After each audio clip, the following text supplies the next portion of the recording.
Hello, today we are talking about areas of rhombi and kites.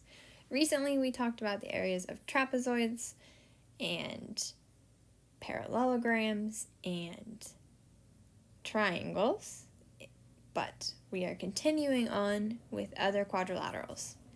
So recall from lesson 6.5 and 6.6 that a rhombus is a parallelogram with all four sides congruent, and a kite is a quadrilateral with exactly two pairs of consecutive congruent sides.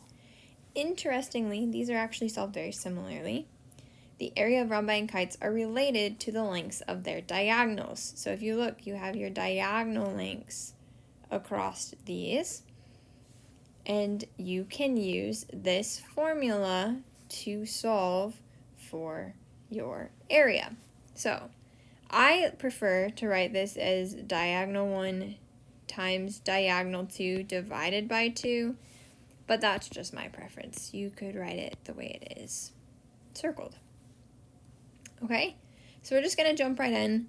These first two are fairly simple. I give you your diagonals, so you just have to solve. Okay, so let's use the formula. Your formula is 1/2 diagonal 1 times diagonal 2. Diagonal 1, it actually doesn't matter. You can do them either way. I'm going to say is 7. So 1/2 7 times 12. Now I'm using the notes way of doing this instead of doing the dividing by 2 separate. Either one is a-okay. So we take 1/2 times 84, and this is equal to 42. Oh, and don't forget your label. Square feet. This is your area. Okay. This next one doesn't quite give you the actual diagonal. It gives you part of it, but we know some congruences. This is just a thing that we know about rhombi as well, that their diagonals are bisected by each other. So you can find the total diagonal length, which is 18 and 14. And then you can go ahead and do this multiplication. So I'm going to write it my preferred way. That is 14 times 18 divided by 2. And I just have the total answer here. You can plug it into a calculator to solve. It is 126. Use your labels, square inches. Okay, go ahead, pause me for a second, and try these two U-tries. All right, hopefully you paused. Once again, the kite, everything is given to you. You just go ahead and find the area. So you take 1/2 diagonal 1 times diagonal 2. This, in the end, is an area of 58.5 square feet.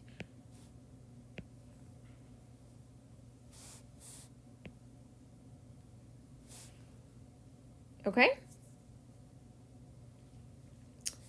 And then for the rhombus, same thing as the one before. You had to know that those pieces are congruent. You find the whole length, 18. You find this length, 20. And then we use our formula.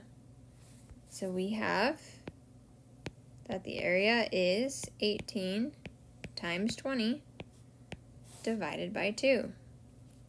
Or, in the end,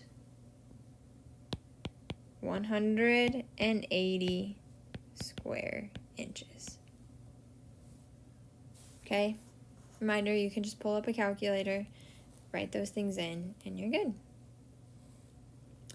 Now, the next problems, you actually have to solve for missing information. Okay? Same formula. Area equals 1/2 the diagonal 1 times diagonal 2. This time though, when we read the problem, it says one diagonal of a rhombus is half as long as the other diagonal.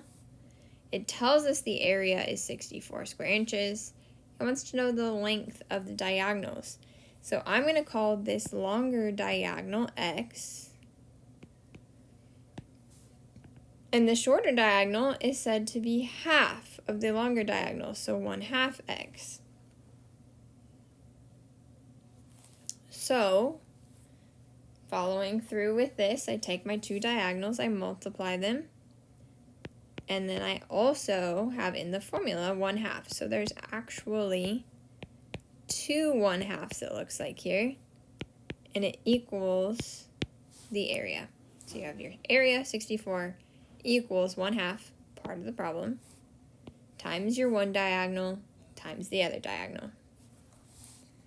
So when we multiply our 1/2s, this gives us 1/4. When you multiply your x's, that is x squared. It equals 64. And then you just solve. So I'm going to multiply by 4 on both sides. And this gives us 256 equals x squared. We divide by we square root to get x by itself. And this gives us that 16 is equal to x.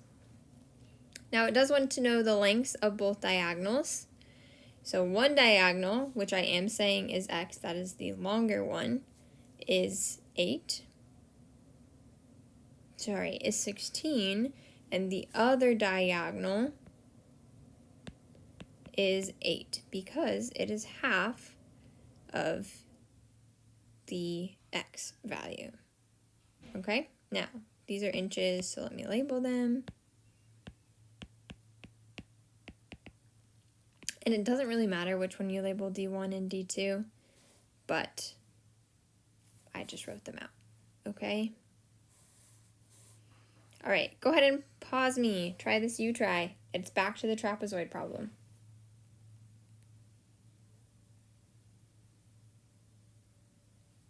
All right, before we do this trapezoid problem, I do want to say that there is one similar to this on the test.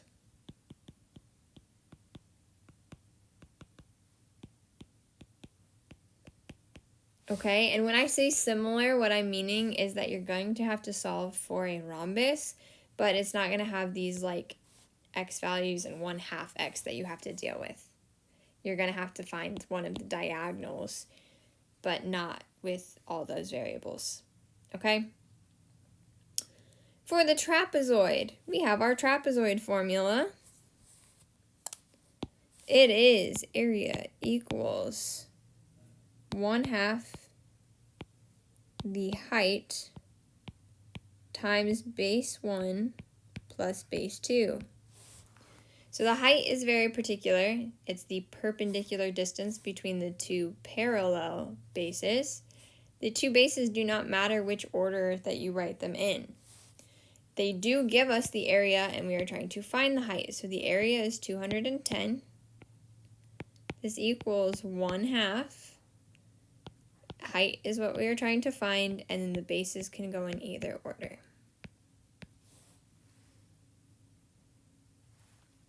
So, doing this math, I combine my 20 and my 50. That gives me 70, so we have 1/2 h equals 210. So 210 equals 35h. We divide by 35. So our height here is 6 yards. And guys, there is also one like this on the test. Very similar to this. Okay? Down below, there's a really helpful chart here. We so far learned parallelograms, triangles, trapezoid, rhombi, and kites. Not only does it give you pictures of like regular ones where your perpendicular distance is on the inside of the shape. I guess for the rhombi and kites it always is on the inside. But it also gives it to you when it is on the outside. So your height is either outside or on the side of your shape. And also the formula. So you can reference back here. If If you're not sure the area of one of your shapes, you can find it, the formula. Okay?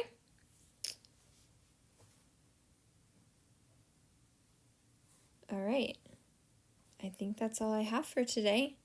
That notes, I'm pretty sure, probably did not take the whole class period.